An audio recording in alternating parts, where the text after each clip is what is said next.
আসসালামু আলাইকুম সুপ্রিয় দর্শক, আমন্ত্রণ জানাচ্ছি একাডেমি 21 এর সাপ্তাহিক আয়োজন মনোসংলাপে।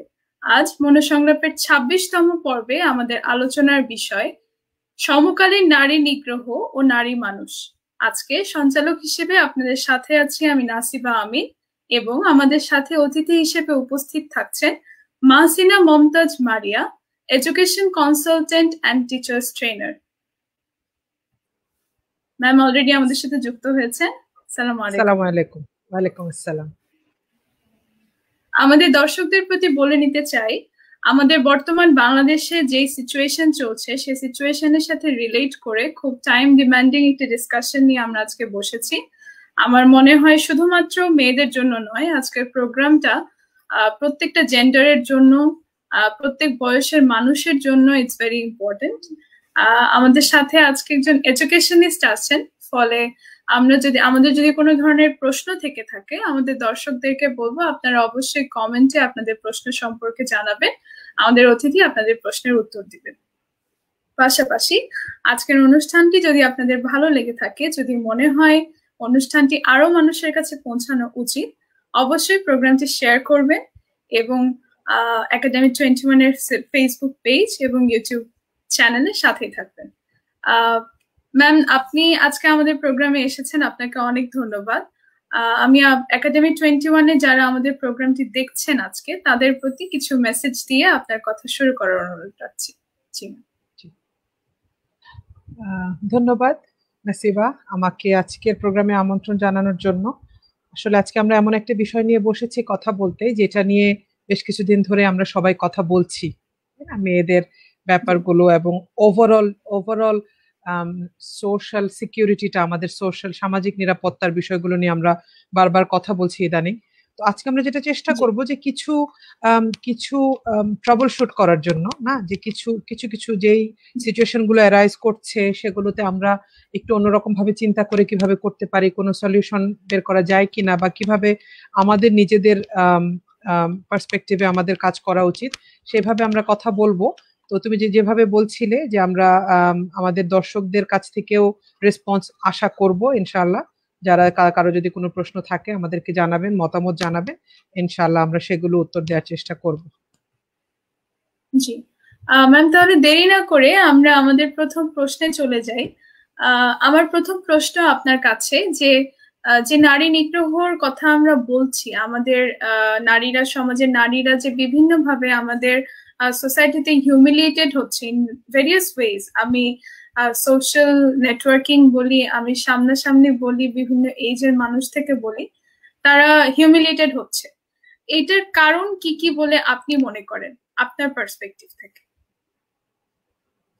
এটা আসলে অনেক ভাস্ট একটা প্রশ্ন, না একদম জি, হিস্টোরিক্যালি বা সোশ্যালি ইমোশনালি অনেক বড় একটা অ্যাসপেক্ট এটা।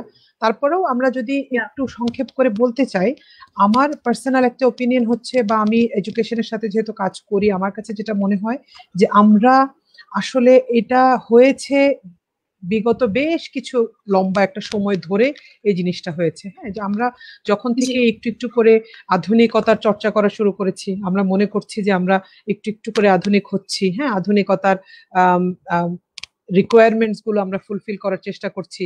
হয়তো আগে আমরা যখন ছোট ছিলাম, আমাদের পরিবারে একটা টেলিভিশন অনেক অনেক স্বপ্নের একটা বিষয় ছিল।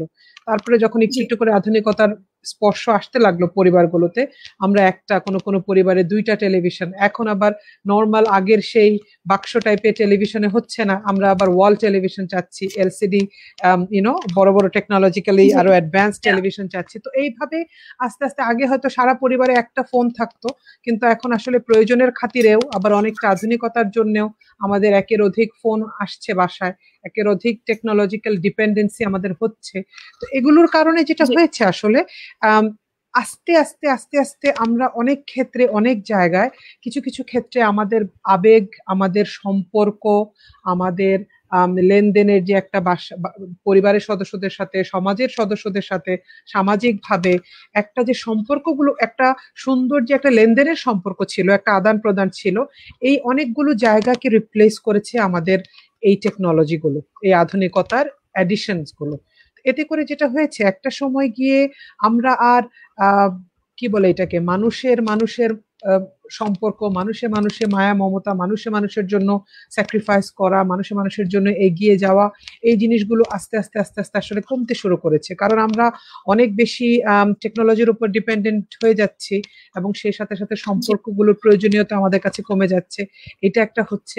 আর এটার কারণে আরেকটা যেটা হচ্ছে যে সামাজিক ওভারঅল স্ট্রাকচারটাতে একটা কেওটিক একটা অবস্থা হচ্ছে না, আরো অন্যান্য অনেক কারণে হচ্ছে, মডার্ন লাইফের বিভিন্ন অ্যাসপেক্টস এর কারণে হচ্ছে যে আমরা একটা কেওটিক সোসাইটিতে বসবাস করছি, যেখানে কারোর মৃত্যু কারোর জন্য কোনো সমস্যা হচ্ছে না, কারোর নষ্ট হয়ে যাওয়া, কারোর কষ্ট পাওয়া, কারোর আঘাত পাওয়া, কেউ ব্যথা পাওয়া অন্য কারোর জন্য কষ্ট মানে কোনো ওয়ারির কারণ হচ্ছে না। তো এরকম একটা কেওটিক সোসাইটিতে যেটা হয় যে নিগ্রহটা যে শুধু নারীর জন্য হয় ব্যাপারটা সেটা হয় না।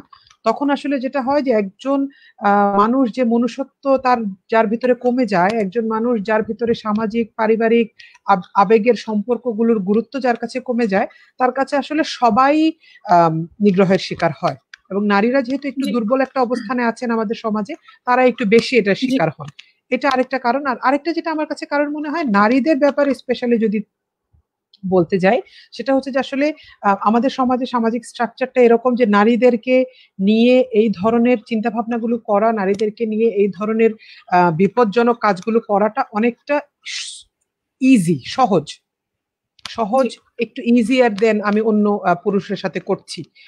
এই জন্য এটা একটা কারণ হতে পারে। আর আরেকটা আইনের শাসনের প্রয়োজনীয়তাটা তো কখনোই আমরা অস্বীকার করতে পারবো না। একটা সামাজিক প্রেক্ষাপটে একটা রাষ্ট্রীয় জায়গা থেকে যখন আইনের শাসনগুলো ওইভাবে কার্যকরী হবে না, তখন কিন্তু খুব স্বাভাবিকভাবেই তোমার আমার মতন মানুষদের আমাদের সাহস বেড়ে যাবে অন্যায় অপরাধ করার, তাই না? তো সেটাও হচ্ছে অনেকখানি। তো এই আর কি, এসব কারণে আসলে নারী নিগ্রহ। জি ম্যাম, আপনাকে ধন্যবাদ। আমার মনে হয় in a very precise way you give all the points as the reason for this problem. কিন্তু আমরা যদি একটা জিনিস খেয়াল করে দেখি যে মডার্নিজম বা টেকনোলজিক্যালি ডেভেলপড হওয়ার যে বিষয়টা, আসলে এই দুইটা কাজের যে উদ্দেশ্যটা ছিল, to get people modern, to be technologically developed, আসলে কিন্তু এর উদ্দেশ্যর কাছাকাছি মোস্ট অফ দ্য পিপল নাই। লাইক মডার্নিজমের যেই উদ্দেশ্যটা ছিল যে মানুষের লাইফস্টাইলটাকে আরো সহজ করে দেওয়া, মানুষের স্ট্যান্ডার্ড অফ লাইফটাকে আরো উন্নত করা, so that people can get easier with everything, সবকিছু যেন ভালোভাবে ম্যানেজ করা যায়, নিজেদেরকে আপডেটেড করা যায়, এই বিষয়গুলো এখন আই ডোন্ট থিঙ্ক সবাই এই উদ্দেশ্য থেকে সোশ্যাল নেটওয়ার্ক, টেকনোলজি, ডিভাইস, যেটা আপনি বলছিলেন যে আমাদের মোবাইল ফোন এন্ড টিভির যে প্রয়োজনীয়তাটা তার চেয়ে অপ্রয়োজনীয়তাটা বেশি। এখন আমরা খানিকটা শো অফ এর জন্য এই টেকনোলজি গুলো ইউজ করছি।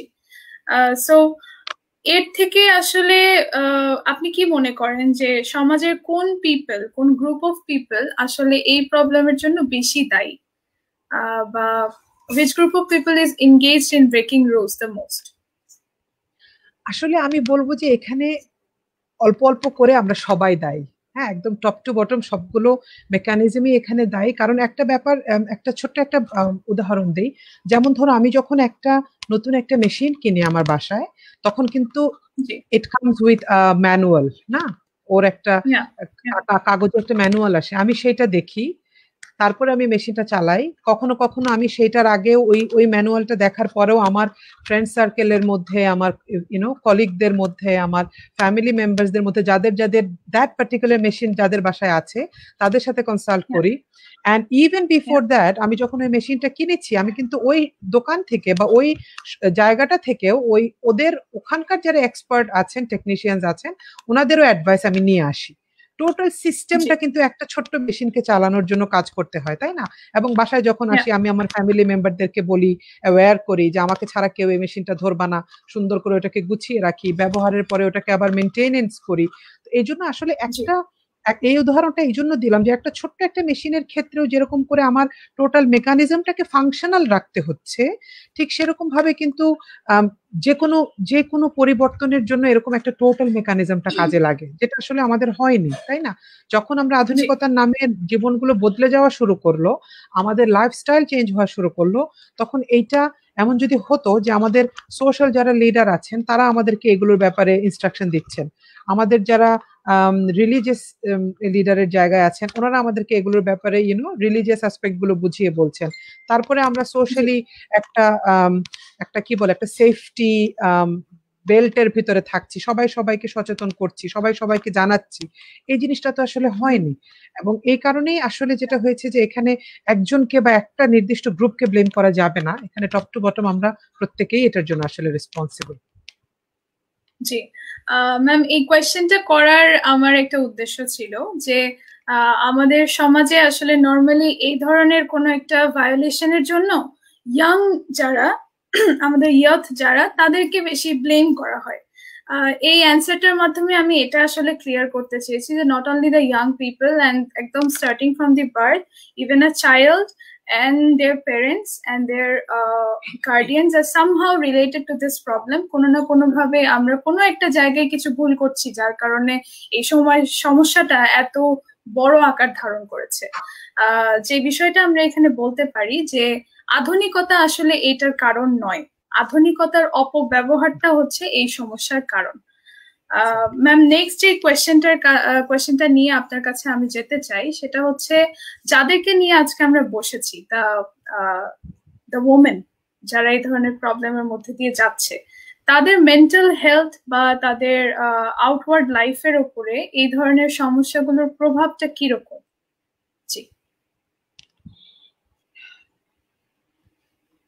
এটার প্রভাব যদি শুধু মেয়েদের জন্য চিন্তা করি, সেটা আসলে যে কোনো কারোর জন্যই এই ধরনের একটা অবস্টাকল একটা অনেক বড় একটা প্রভাব ফেলে ডেফিনেটলি, আর মেয়েদের উপরে আরো বেশি ফেলে, কারণ সামাজিকভাবে বা হিস্টোরিক্যালি আমরা উই আর আ লিটল কি বলে ডেলিকেট না। এই জায়গা থেকে আমাদের একটা বিষয় আছে যে আমাদের জন্য আমি যখন সিকিউর ফিল করছি না, আমি যখন সামাজিকভাবে পারিবারিকভাবে প্রাতিষ্ঠানিকভাবে আমি যেখানে কাজ করছি যে কোনো ভাবেই হোক, আমি যখন নিরাপদ ফিল করছি না, বা আমি যখন চোখের সামনে দেখছি যে আমার ক্ষতি হচ্ছে, আমার আমার কি বলে এটাকে ইমেজের ক্ষতি হচ্ছে, আমি প্রতিদিন দিনের পর দিন আমি অ্যাবিউজের শিকার হচ্ছি, আমি টিজিং এর শিকার হচ্ছি, এতে করে যেটা হচ্ছে যে আমার কনফিডেন্স, আমার মেন্টাল স্ট্রেংথ তো ডেফিনেটলি অনেক বেশি শেকি হয়ে যাচ্ছে। আর এটার ফলে যেটা হয়, যদিও আমি বলেছি যে আমরা we are a little bit delicate in nature, কিন্তু মেয়েরা কিন্তু যখনই একজন কোয়ালিফাইড একটা মেয়ে যখন এক জায়গায় কন্ট্রিবিউট করতে যাচ্ছে, সে কিন্তু অনেক বেটার কন্ট্রিবিউট করে because of her multitasking abilities and motherly attitudes. মেয়েরা কিন্তু একটু বেটার পারফর্ম করতে পারে ইফ দে ওয়ান্ট। তো ওই জায়গাটাতে কিন্তু আমরা তখন আর কনফিডেন্সটা পাচ্ছি না, তখন আমরা মোরাল স্ট্রেংথটা পাচ্ছি না যে আমি যা দেওয়ার কথা তার 100% দেওয়ার জন্য। এই ঝামেলাগুলো হয়, এই কষ্টগুলো মেয়েরা সাফার করে। আবার অন দা আদার হ্যান্ড, যখন আমি 100% দিতে পারছি না, তখন আবার আমার ভেতরে আরেকটা ঘুরিয়ে একটা সাইকোলজিক্যাল অ্যাগনি কাজ করে যে আমি ভালো করে দিতে পারছি না, আমি এই কলিগটার জন্য আমি কমফোর্টেবল ফিল করছি না, আমি আরো বেশি দেওয়ার জন্য কেপেবল। এটা আসলে একটা ভিশাস সাইকেলের মতন হয়ে যায় যে আমি ইমোশনালি সেফ ফিল করছি না, এই জন্য পারফর্ম করতে পারছি না 100%, and at the same time perform না করতে পারার কারণে আমি সাইকোলজিক্যালি আপসেট থাকছি, আবার আমি ইমোশনালি আপসেট হয়ে যাচ্ছি। তো it works like a vicious cycle. Ma'am, that is যে আমার মনে হয় বাংলাদেশে এখন এরকম মেয়ে খুব কমই পাওয়া যাবে who is more than like 14 or 15 years old but didn't experience teasing. এই সিচুয়েশনটা আমাদের দেশে অনেক কম।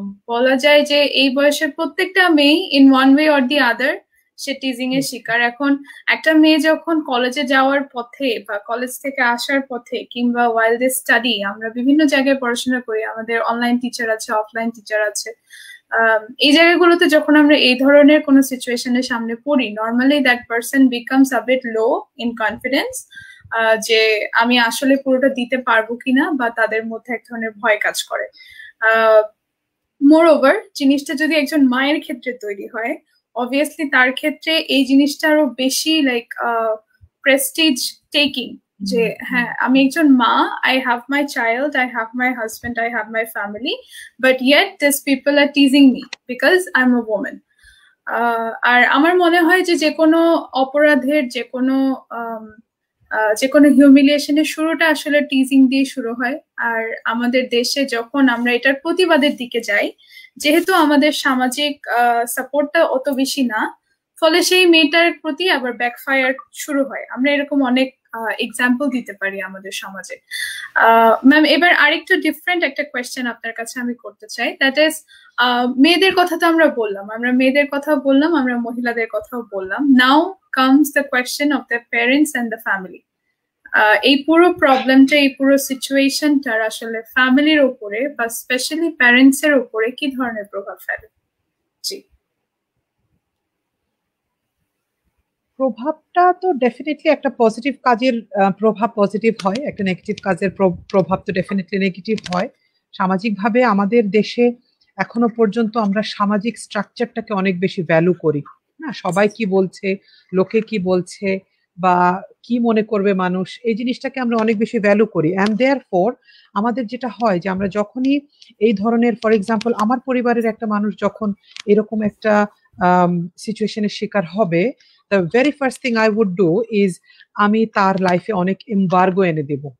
যেটা করি আমরা নর্মালি, যেটা করি যে রাদার দেন আমি হয়তো সিস্টেমটার সাথে ফাইট করব, কিন্তু এটা না করে আমি যেটা করি যে আমি আমার আমার বাচ্চাটাকে, আমার মেয়েটাকে বা আমার ফ্যামিলি যার সাথে এটা হয়েছে তার উপরে অনেক এমবার্গো পুট করার চেষ্টা করি, যে না থাক, তুমি আর কালকে থেকে সন্ধ্যার পরে বাইরে যেও না, বা এটা আর একটা অন্য একটা ডিবেট যে একা একা বাইরে যাবে কিনা, বা সেটা আমি বলছি না এখানে।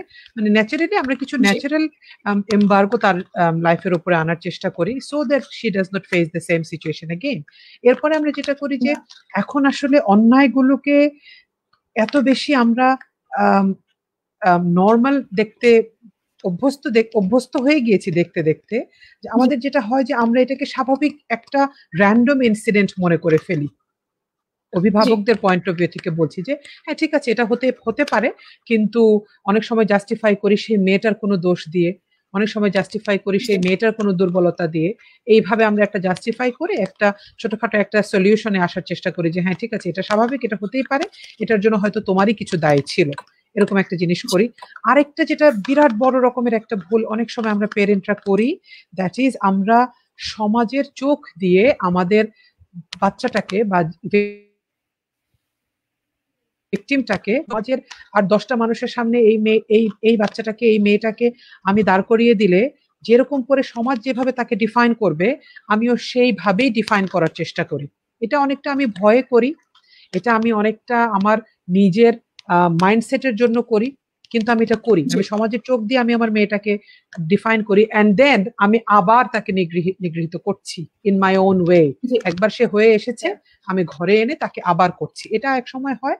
এবং কি বলে এটাকে, এটা করে আরেকটা যেটা লং টার্ম খারাপ রেজাল্ট যেটা হয়, যে যেই ভিকটিমটাকে আমি এগুলো করে রেস্ট্রিক্ট করার চেষ্টা করছি বা বোঝানোর চেষ্টা করছি, সে কিন্তু আরেকটা তার নিজের বাকি জীবনের জন্য একটা লং টার্ম অ্যাপ্রোচে এসে যায় যে ঠিক আছে, তাহলে আমাকেও এভাবেই অন্যায়গুলোকে সহ্য করে যেতে হবে, এরকম একটা মাইন্ডসেট তার ভেতরেও আমি তৈরি করে দিই। এই ড্যামেজ গুলো হয় আর কি from the parents end.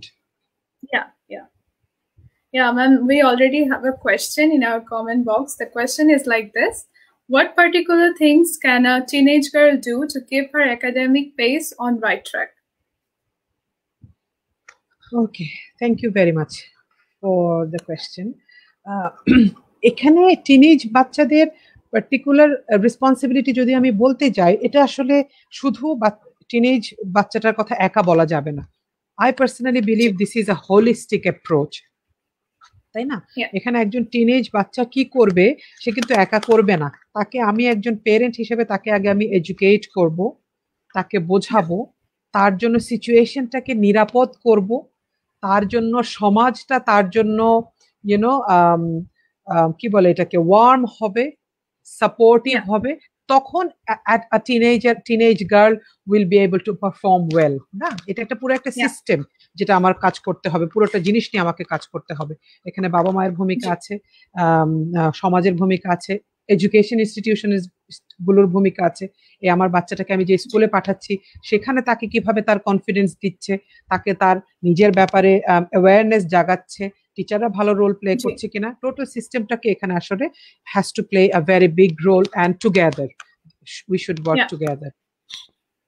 yeah thank you ma'am I hope যে the person who asked the question Ziaul Haq, he also got his answer, and through this answer the people who are watching us, আমাদের দর্শকরা সবাই আশা করি তাদের এই related যে কনফিউশনটা, যে হ্যাঁ একটা কম বয়সী মেয়ে যারা এখনো খুব বেশি হয়তো ম্যাচিউরিটি হয়নি, because we know that in teenage level we have relatively low level of maturity, কিছু কিছু বিষয়ে আমরা অনেক চাইল্ডিশ চিন্তা ভাবনা করে ফেলি। তার ক্ষেত্রে এটা ইজ মোর রিলেটেবল যে সে যদি এই সমস্যাটার মধ্যে দিয়ে যায়, তার পড়াশোনার যে পেসটা আছে, পড়াশোনার যে গতিটা আছে, এটা অনেকটা হ্যাম্পার্ড হয়, তার নিজের দ্বারাই হোক অথবা তার ফ্যামিলির দ্বারাই হোক।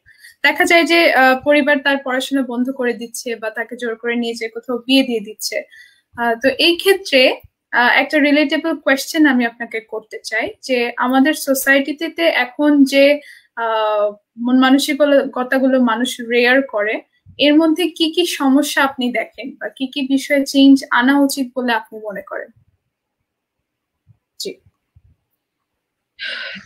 এটা অনেকটা আগের কোয়েশ্চেনটার সাথে রিলেটেড, তাই না, যেটা জি জিয়াউল হক স্যার করেছিলেন, যে আসলে জি আলাদা করে টিনেজ মেয়েটাকেও আমার মনে হয় এখানে যদি আমাদেরকে আজকে যদি কোনো টিনেজ আমাদের বাবারা মায়েরা দেখছেন, তাদেরকেও আমাদের একটা মেসেজ দেওয়া উচিত। সেটা হচ্ছে যে তোমরা যখন মনে করছো যে তুমি একটা প্রবলেম ফেস করছো, do not set your foot back. না, এটা আসলে আমাদেরকে পিছনে নিয়ে যাওয়ার জন্য কোনো ব্যাপার না। হ্যাঁ, এখানে হচ্ছে জি তোমরা নিজেদেরকে প্রিপেয়ার করবে with your knowledge, with your courage G and with your companions. আমরা যেটা অনেক সময় হয়, টিনেজ বাচ্চারা আমাদের সোশ্যাল স্ট্রাকচারে টিনেজ বাচ্চারা they they kind of feel like aloof from the mainstream society.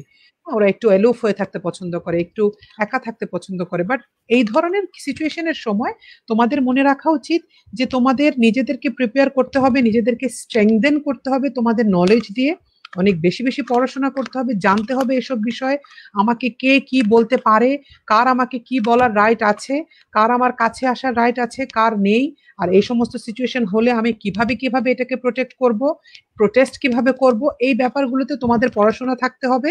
তাহলে তোমরা দেখবে অনেক বেশি স্ট্রেংথ পাবে। আরেকটা জিনিস হচ্ছে, সেটা হচ্ছে কারেজ থাকতে হবে।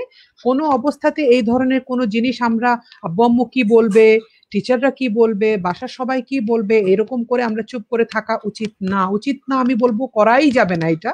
We will discuss it immediately with our family members, with our good friends, যারা আমি মনে করছি যারা আমাকে ভালো অ্যাডভাইস করতে পারবে।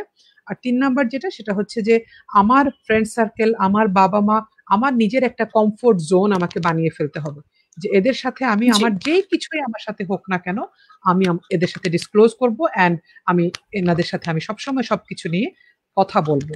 আর তুমি যে শেষ প্রশ্নটা যেটা করেছিলে, যে আসলে আমরা ওভারঅল এই জিনিসটা সিচুয়েশনটার জন্য আমরা কি কি জিনিস করতে পারি, আমার কাছে যেটা মনে হয় যে এখানে আমি বারবার আসলে আমি পার্সোনালি অ্যাজ এ টিচার আমি হোলিস্টিক অ্যাপ্রোচটাকে অনেক বেশি পছন্দ করি।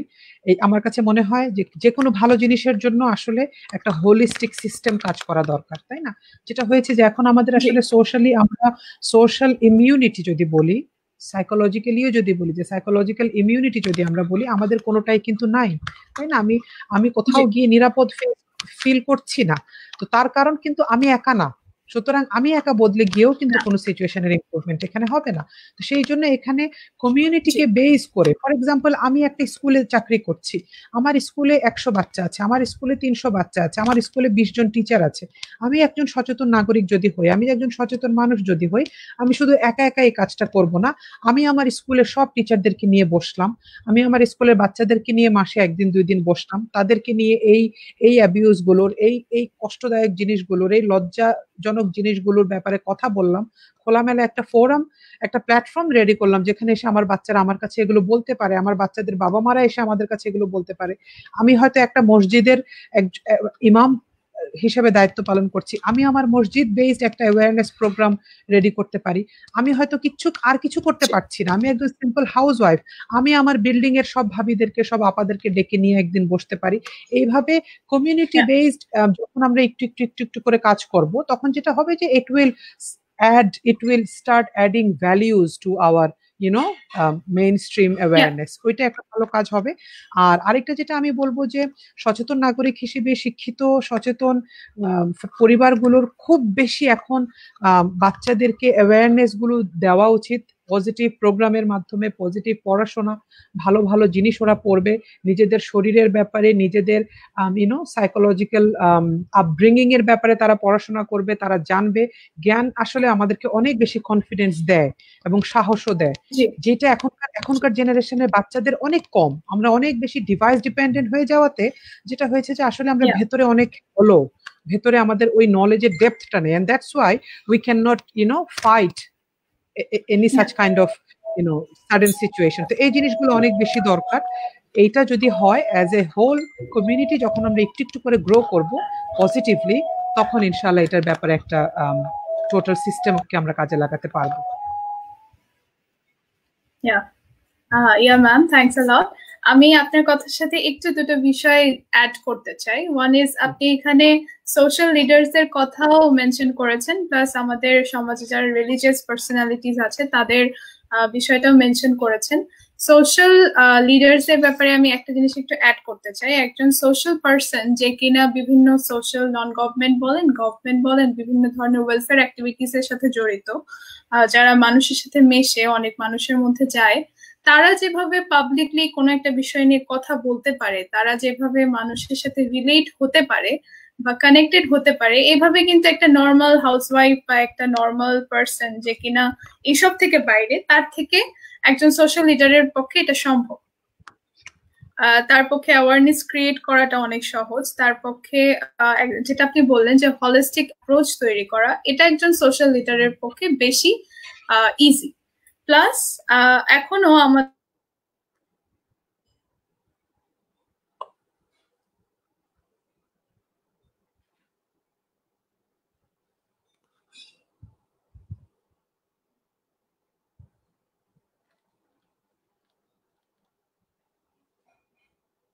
যে দায়িত্ব, নিজেদের যে কর্তব্য, এই সম্পর্কে যদি অ্যাওয়ার হয়, যদি তারা জানে যে তাদের কি করতে হবে, তাহলে আমার মনে হয় সামাজিক যে কোনো ধরনের উদ্যোগ নেওয়া অনেক সহজ হয়ে যায়, এবং তার ফলে সোশ্যাল সিকিউরিটিও বেড়ে যায়, এবং আমার মনে হয় সোসাইটির যে ওভারঅল মানসিকতা, যে মেন্টালিটি, এটাও অনেকটাই চেঞ্জ হয়ে যাবে। আমি কি ঠিক বলেছি ma'am? G, definitely that was a very important reminder যে আমাদের যাদের রোল প্লে করার সুযোগ আছে তাদের ডেফিনেটলি তারা বেশি রোল প্লে করা এবং বেশি কন্ট্রিবিউট করাটা উচিত।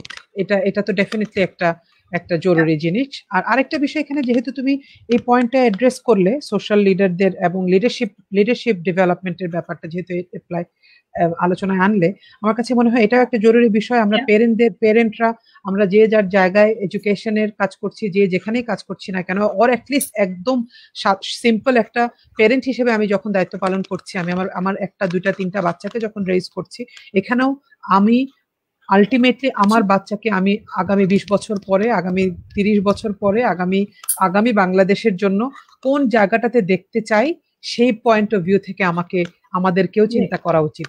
এটা আসলে this simple topic requires another very big discussion যদি আমরা শুরু করি, কিন্তু সেটা না করে একটা যে সিম্পল কথা বলছি যে আমাদের প্রত্যেকেরই অনেক বেশি সুদূর প্রসারী পরিকল্পনা করা উচিত। হ্যাঁ, বাংলাদেশের এই জায়গাটাতে এখন আমরা সবাই জানি, এটা সবাই এতে এগ্রি করবো যে বাংলাদেশের এই লিডারশিপের এই জায়গাটাতে একটা অনেক বড় শূন্যতা কাজ করছে, যার জন্য কিন্তু আস্তে আস্তে এর পরের একদম হায়ারার্কিতে লিডারশিপ গুলো ফেইল করছে। এই জন্য আসলে আমাদেরকেও আমাদের পয়েন্ট অফ ভিউ থেকে এরকম বাচ্চা, এরকম সন্তান, এরকম স্টুডেন্ট, এরকম ফিউচার সিটিজেন্স আমাদেরকে রেইজ করা উচিত, যারা ইনশাল্লাহ এক একজন এক একটা বড় বড় সোশ্যাল লিডার হিসেবে কাজ করতে পারবে, এবং তুমি যে কন্ট্রিবিউশনের কথা বললে সেই জায়গায় গিয়ে ইনশাল্লাহ রোল প্লে করতে পারবে। জি, জি ইনশাল্লাহ we can obviously hope about that and আমার মনে হয় আজকের প্রোগ্রামের একটা বড় উদ্দেশ্য হচ্ছে to create that awareness because Academy 21 আমাদের প্রত্যেকটা দর্শকের মেন্টাল হেলথ নিয়ে we care about those people so আমরা চাই না যে কোনো মেয়ে বা কোনো অভিভাবক বা সমাজের যে কোনো মানুষ এই বিষয়টা নিয়ে মেন্টালি লো ফিল করুক we want everyone to be pampered and confident in their life ma'am আরেকটা বিষয় আপনি যেটা আপনার কথার মাঝে বলেছেন বারবার যে টেকনোলজির যে অপব্যবহারটা the misuse of technology is one of the great reasons for this problem তো আমরা যদি টেকনোলজির একটা কনস্ট্রাকটিভ ইউজের ধারণা পেতে চাই সেটা আসলে কিরকম যেটা আমাদের এই সিচুয়েশন থেকে বের হতে সাহায্য করবে আসলে এখানে আমি যদি তোমার কোয়েশ্চেনটাকে খুব সিরিয়াসলি না নেই ফর এক্সাম্পল আমি ভাবছি যে আমি একজন গ্রামের একটা মা যিনি খুবই সহজ সরল একজন মানুষ খুবই সিম্পল একজন একটা মহিলা তার জন্য আমি তো বড় বড় রুলস এন্ড রেগুলেশনস দিয়ে আমি তাকে বোঝাতে পারবো না তাই না যে কিভাবে আমি টেকনোলজিকে রেস্ট্রিক্ট করতে পারবো আমার জীবনে এখন এখানে আমি এই জন্য একটা ছোট্ট একটা উদাহরণ দিয়ে বোঝাতে চাচ্ছি যে জিনিসটা আমি এরকম সিম্পলি যদি নেই তাহলে এই জিনিসটাকে আমি আমার জীবনে কাজে লাগাতে পারবো ফর এক্সাম্পল আমি আইসক্রিম খেতে খুব ভালোবাসি তাই না প্রচন্ড ভালোবাসি আইসক্রিম ছাড়া আমার মানে রাতে ঘুম আসে না আমার আইসক্রিম একটু খেতেই হয় এখন তার মানে কিন্তু এই না যে আমি একদম দিন রাত 24 ঘন্টা অন্য সমস্ত মিল বাদ দিয়ে আমি আমার খাবার দাবার সবকিছু বাদ দিয়ে আমি সারাদিন শুধু আইসক্রিম খেয়ে বেড়াচ্ছি ব্যাপারটা কিন্তু সেটা না আমি এইভাবে যেমন ফর এক্সাম্পল আমি এসি ছাড়া ঘুমাতে পারি না গরমে আমার এসি ছাড়া আমার ঘুম হয় না আমার গরমে কষ্ট হয় কিন্তু তার মানে কিন্তু এই না যে আমি একদম 24 আওয়ার্স আমার ঘরের এসিটা চালিয়ে রাখছি হ্যাঁ তো এইরকম ছোট্ট ছোট্ট লাইফস্টাইলের এই ছোট ছোট ইস্যুস গুলো দিয়ে যদি আমি চিন্তা করি যে আমার লাইফে টেকনোলজিটাকে আমি কোন কোন কাজে লাগাবো আর কোন কোন কাজে আমি তার ইউজটাকে রেস্ট্রিক্ট করব এটাকে যেটাকে বলে যে ডিজিটাল ডিটক্সিং না ডিজিটালি আমি নিজেকে ডিটক্সিফাই করছি কখন আমি থাকছি ডিজিটাল সিস্টেমের ভেতরে কি কি কাজে আমার লাগছে আর আমি যখন থাকছি না তখন আমি কিভাবে এটার থেকে দূরে থাকবো এটার আমি যেহেতু টিচার মানুষ আমার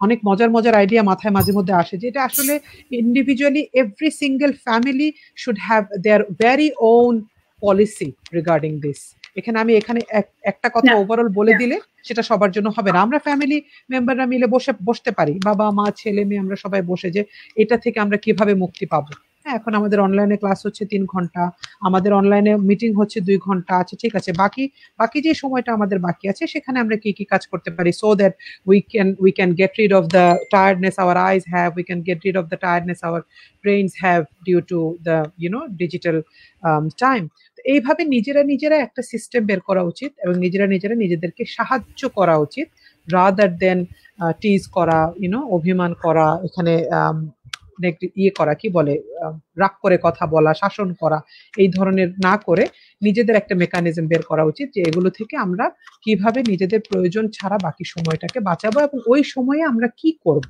এটাও একটা জরুরি বিষয় অনেক সময় অনেক পরিবার এরকম হয় যে আমি হয়তো বলে দিচ্ছি যে আমি তোমাকে আজকে আর সারাদিন ফোন ধরতে দিব না আমি আমার বাচ্চাকে বলে দিচ্ছি যে আমি আজকে আর সারাদিন তোমাকে টেলিভিশন দেখতে দিব না তোমাকে আমি সারাদিন আর ফোন ধরতে দিব না কিন্তু অ্যাট দ্য সেম টাইম আমি ওকে এটা বলছি না আমি পেরেন্ট হিসেবে এই কাজটা ওকে দিয়ে দিচ্ছি না যে ও তখন কি কাজ করবে ও তখন কি নিয়ে ব্যস্ত থাকবে তখন যেটা হচ্ছে ন্যাচারালি আমার বাচ্চাটা ফ্রাস্ট্রেটেড হয়ে যাচ্ছে টুয়ার্ডস দ্য হোল সিস্টেম কারণ ও যেটা বুঝতে পারছে যে আমি যতক্ষণ ফোন দেখছিলাম আমি যতক্ষণ টিভি দেখছিলাম ততক্ষণ I was having a good time কিন্তু এখন তো আমি সেটা করতে পারছি না তো সেই জন্য ও আর ওই সিস্টেমটাকে পছন্দ করছে না তখনই কিন্তু একটা মিসট্রাস্ট একটা সমস্যা তৈরি হয় রিলেশনশিপে তো এই জন্য আসলে খুব well thought plan দরকার well thought materials দরকার to replace the digital কি বলে addiction ma'am we have thank you so much we have another question নূর সাদাত জিজ্ঞেস করেছেন নারী নিগ্রহ ও নারী মানুষের ক্ষেত্রে ফেমিনিজম কি কোনো ইস্যু সম্মানিত আলোচক যদি বলতেন ধন্যবাদ সুন্দর আয়োজনের জন্য ফেমিনিজমের ইস্যুটা আসলে আজকের আমাদের অনুষ্ঠান আজকের আলোচনার টপিকের সাথে আমি মনে করছি না অত বেশি related that is another very big Horizon যেটা আমি আজকে ওপেন করার প্রয়োজন মনে করছি না ওকে, ইনশাআল্লাহ আমরা অন্য কোনো একটা দিন we will sit with feminism. We will clear that moment too. Ma'am, আপনি বলছিলেন যে অ্যাজ এ এডুকেশনিস্ট আমি জানি যে আপনার অনেক স্টুডেন্টদের সাথে, অনেক গার্জিয়ানদের সাথে, অনেক গ্রুপ অফ পিপলের সাথে মেশার একটা বড় সুযোগ রয়েছে। সো আপনার কাছে এরকম কিছু আমি এক্সপেরিয়েন্স শুনতে চাই where someone had the experience of this kind of teasing or assault, whatever we ask it, আমরা যেটাই বলি না কেন, কিন্তু সে সেখান থেকে বের হয়ে এসেছে by the help of society, by the help of parents. এরকম যদি কিছু এক্সাম্পল আর এক্সপেরিয়েন্স আপনি একটু শেয়ার করুন। জি, এই মুহূর্তে একটা ভালো এক্সাম্পল মনে পড়ছে, তো সেটাই শেয়ার করতে চাই। আরো একটা ছোট্ট একটা এক্সাম্পলও আছে। আচ্ছা, যাই হোক, আমার একজন পরিচিত একজন কলিগ ছিলেন, আমার যে কোনো একটা কর্মক্ষেত্রে উনি আমার কলিগ ছিলেন।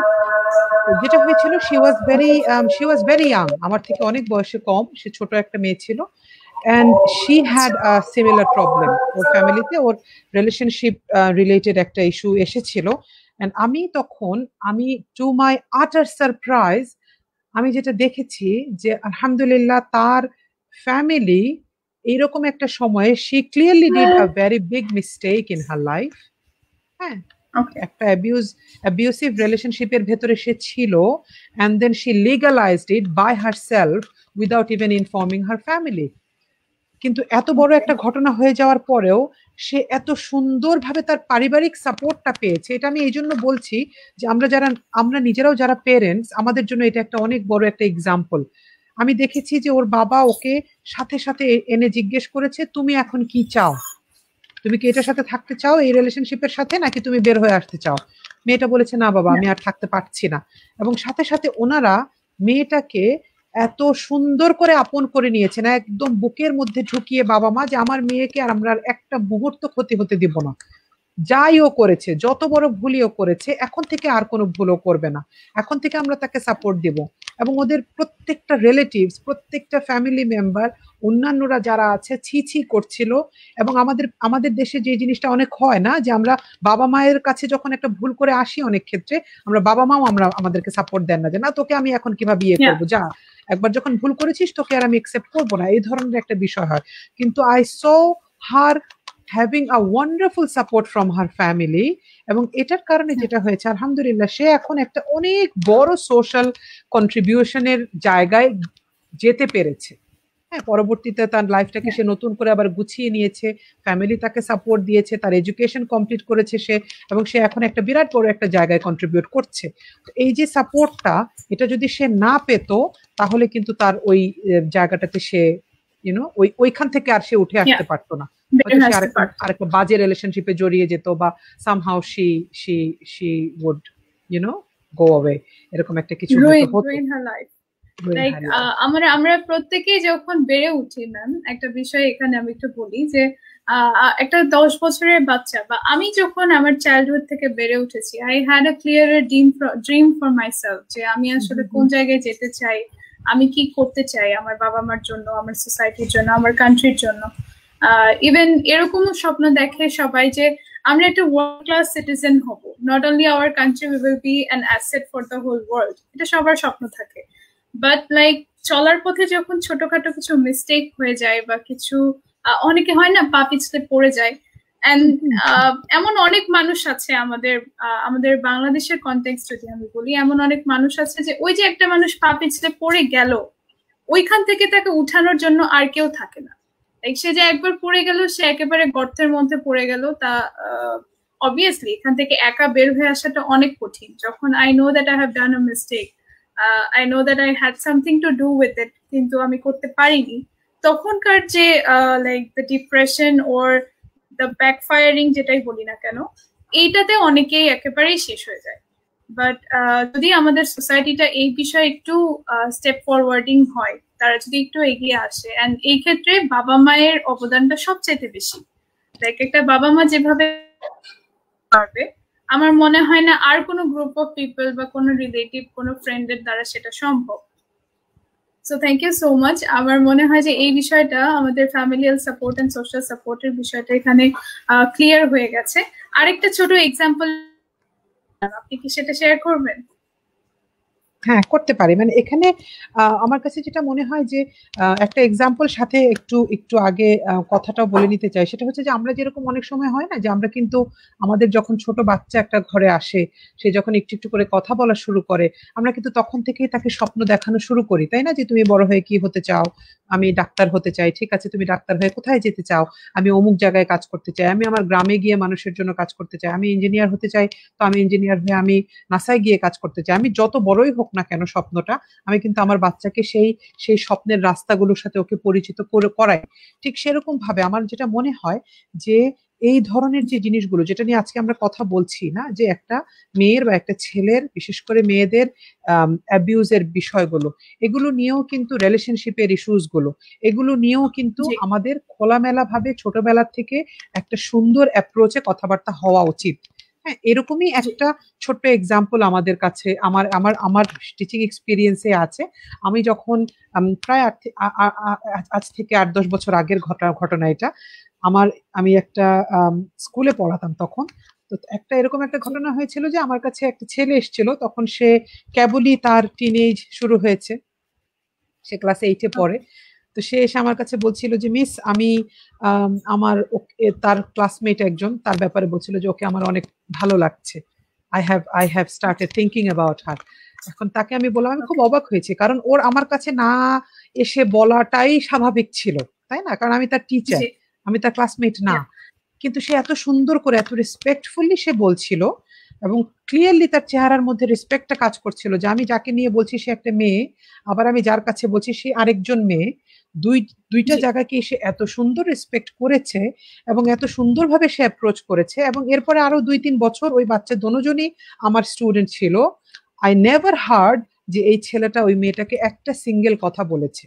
ও যখন আমার কাছে এসেছে তখন আমি ওকে বলেছি যে বাবা ঠিক আছে, তুমি খুব সুন্দরভাবে এটা অ্যাপ্রোচ করেছো, and your courses of action should be this this and this and this and this.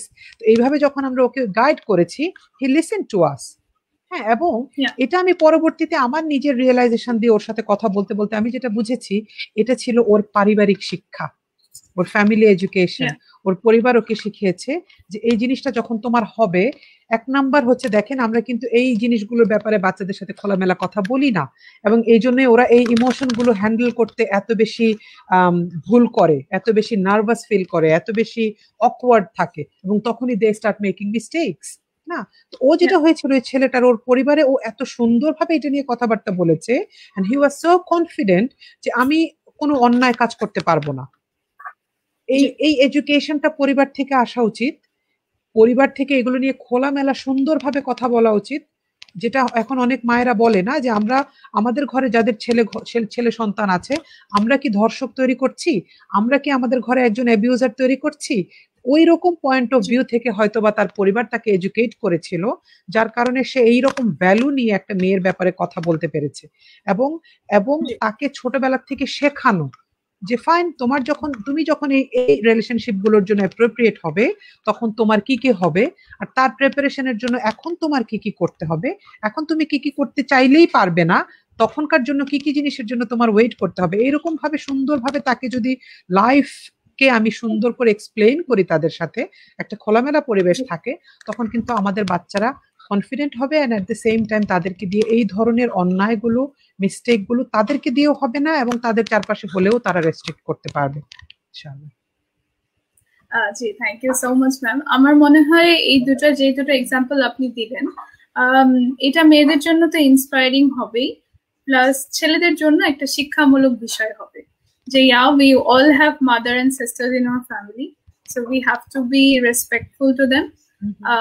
আর যারা রেসপেক্ট করে তাদের লাইফে কিন্তু আমার মনে হয় না যে ব্যর্থতার কোনো সাইন আছে যে হ্যাঁ আমি রেসপেক্ট করলাম না, আই কুডন্ট গেট দ্যাট, এরকম নাই। বরং রেসপেক্ট যারা করে তারাই এগিয়ে যেতে পারে। ম্যাম এই সুযোগে আমি আমাদের দর্শকদের প্রতি আরো একবার আমাদের ইন্ট্রোডাকশনটা দিয়ে দিতে চাই, দ্যাট ইজ আজকে একাডেমি 21 এর মনোসংলাপের 26তম পর্বে আমরা বসেছি সমকালীন নারী নিগ্রহ ও নারী মানুষ নিয়ে। আমাদের সাথে অতিথি হিসেবে যুক্ত আছেন Mahsina Momtaz Maria, education consultant and teachers trainer. আমি দর্শকদের প্রতি যেটা বলতে চাই যে আজকে আমরা খুব টাইম ডিমান্ডিং একটা ডিসকাশন নিয়ে বসেছি, যেটা আমাদের বাংলাদেশে খুব অ্যালার্মিং রেটে something is increasing in alarming rate, যেটা আসলে আমরা কেউই চাই না, কোনো এজের মানুষই চায় না। সো এই প্রোগ্রামটা শেয়ার করার অনুরোধ থাকবে সবার কাছে, plus academy 21 mental health and research development group, তাদের পাশে থাকার অনুরোধ করছি। ম্যাম, নেক্সট যে কোয়েশ্চেনটা আপনার কাছে, দ্য নেক্সট কোয়েশ্চেন ইজ এরকম যে আমরা আমাদের সোশ্যাল নেটওয়ার্কিং সাইট বলেন বা নিউজ পেপার বলেন বা সমাজে একটা রাস্তায় বলেন, মেয়েদেরকে এই বিষয়টাতে যে যে দিক থেকে ব্লেম করা হয়, like her dress or her talking style or her working procedure, like একটা মেয়ে যদি নর্মাল আর 10টা কলিগের সাথে কাজ করে, তখন অনেকটা সময় সেই মেয়েটাকে ব্লেম করা হচ্ছে যে কেন তোমাকে এতগুলো ছেলে মানুষের সাথে যে কাজ করতে হবে, কেন তোমাকে এই জায়গাগুলোতে যেতে হবে।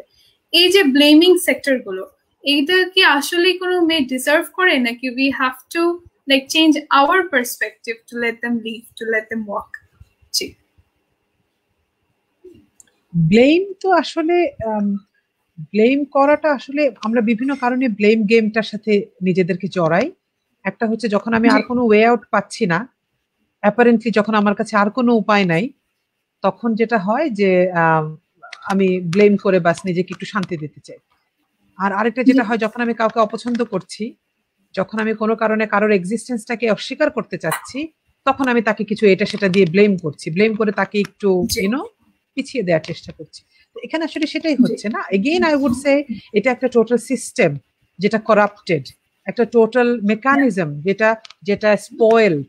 এখানে আমি একটা মেয়েকে ফর এক্সাম্পল ধরে নিলাম আমি দোষী, হ্যাঁ, আমি আমার ড্রেস দিয়ে দোষী, আমি আমার অতিরিক্ত উচ্ছৃঙ্খল লাইফস্টাইল দিয়ে দোষী, আমি ধরে নিলাম, কিন্তু তারপরেও কিন্তু আমি যে এরকম হয়েছি, এটা কিন্তু একদিনে হয়নি। হ্যাঁ, my family has a big role to play in it, in shaping up my lifestyle. My society has another big role, my religion has another big role, my political leaders, social leaders have another big role. So এই জায়গাগুলো থেকে, প্রত্যেকটা জায়গা থেকে সিস্টেমগুলো যখন fail করবে, তখনই একটা অপরাধ হয় এবং এত ম্যাসিভ আকারে হয়। এবং তখন কিন্তু আসলে একটা মেয়েকে শুধু দোষ দিয়ে এটা হবে না। আর আরেকটা বিষয় সেটা হচ্ছে যে এখানে আসলে অন্য একটা বিষয় চলে। একটা বড় অপরাধ যখন একটা সমাজে আসলে অনেকগুলো অপরাধ খুব স্টাবলিশ হয়ে যায়, বড় বড় অপরাধ যখন খুব সহজ হয়ে যায়, তখন যেটা হয়, ওই অপরাধগুলোর আড়ালে অনেক রকমের ছোট ছোট অপরাধ হয়ে যায়। আমি কি বোঝাতে পারছি? মানে এটা হয়, যেমন আমরা যখন হয় না যে একটা বড় অসুখ যখন আমার শরীরে হয়, আমি বিছানায় পড়ে আছি, আমি অনেক জিনিস খেতে পারছি না, তখন যেটা হয় আমার হজমের অসুখ দেখা দেয়, আমার হয়তো চুল পড়ে যাচ্ছে, এরকম ছোটখাটো আরো অনেকগুলো প্রবলেম দেখা দেয়। ঠিক এরকমই এখন আমাদের সোসাইটিতে হচ্ছে। বড় বড় অপরাধগুলো এত বেশি সহজ হয়ে যাওয়াতে যেটা হচ্ছে যে ছোট ছোট অনেক অপরাধ হচ্ছে। মেয়েদেরকে দোষ দিয়ে আমরা যেটা করছি, সামহাউ এদের রোলটাকে কোণঠাসা করে দিতে চাচ্ছি। হ্যাঁ, পেট্রার্কাল একটা মেন্টালিটি আমাদের আছে যে আমরা এদের প্রোগ্রেসটাকে পছন্দ করছি না, এদের প্রোগ্রেসটাকে বা এদের কন্ট্রিবিউশনটাকে আমরা কোনো যুক্তিতেই মানতে পারছি না। হ্যাঁ, রিলিজিয়নকে টুল হিসেবে ব্যবহার করছি to set them back, underestimate করার জন্য। কিন্তু আসলে ঘটনাটা টোটালি আলাদা, টোটালি উল্টো।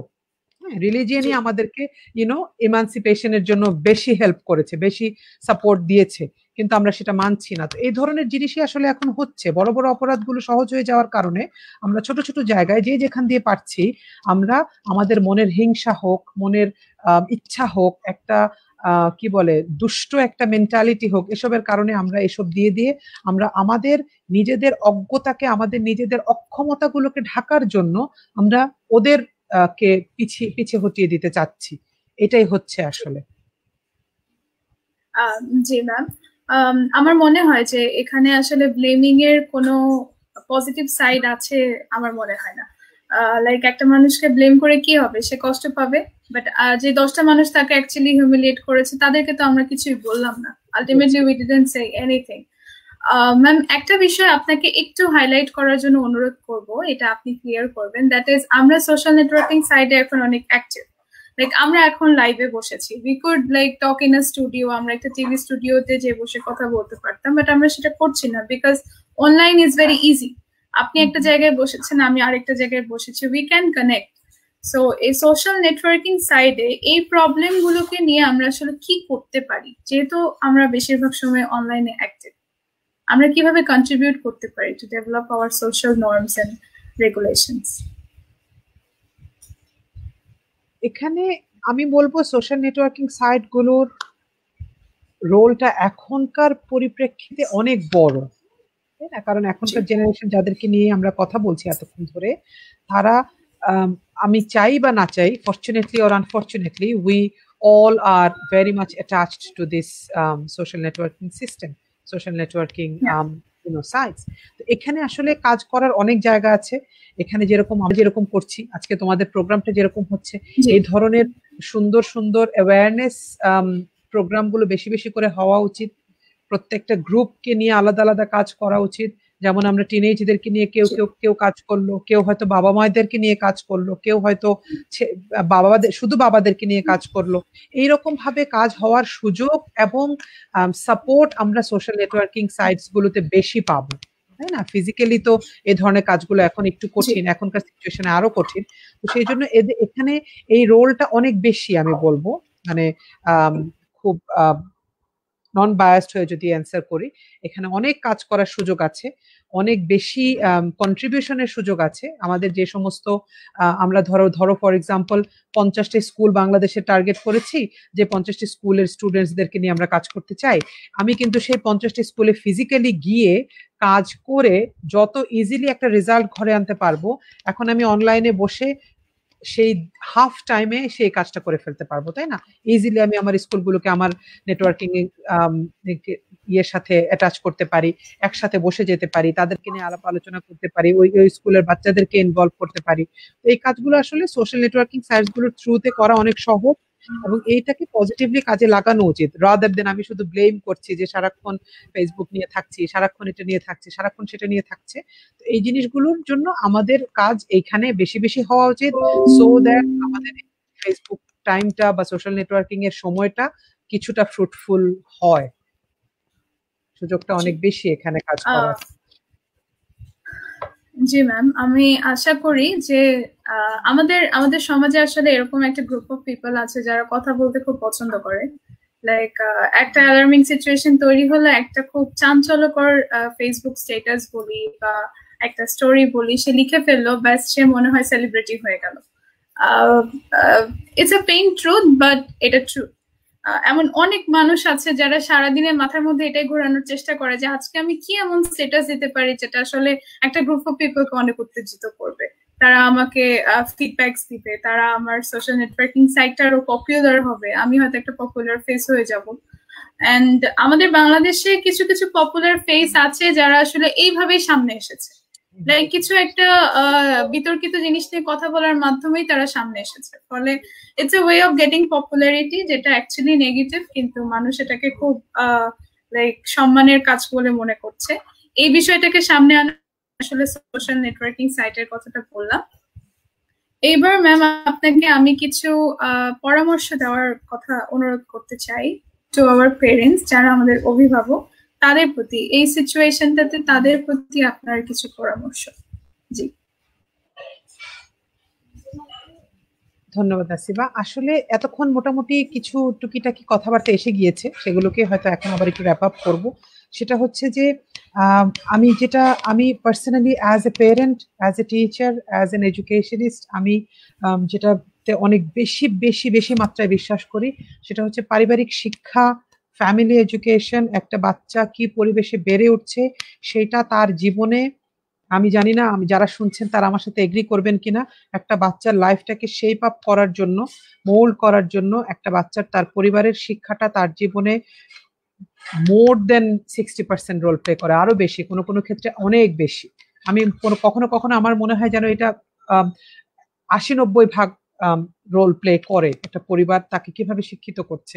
কারণ একটা বাচ্চা কিভাবে কথা বলছে, সে মানুষকে কিভাবে ট্রিট করছে, সে কিভাবে বেড়ে উঠছে, সে তার পরিবারকে কিভাবে পাচ্ছে তার পাশে, এই জিনিসগুলো অনেক বেশি জরুরি না?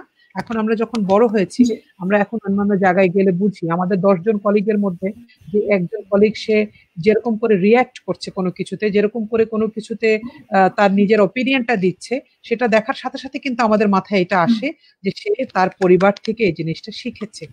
বা পজিটিভ জিনিসও যখন একটা মানুষ করছে, একটা পজিটিভ প্র্যাকটিস যখন সে করছে, তখন কিন্তু সাথে সাথে দেখার সাথে সাথে আমাদের মনে হয় যে নিশ্চয়ই এটা সে তার পরিবার থেকে শিখেছে, এবং আসলেই এটাই হয়।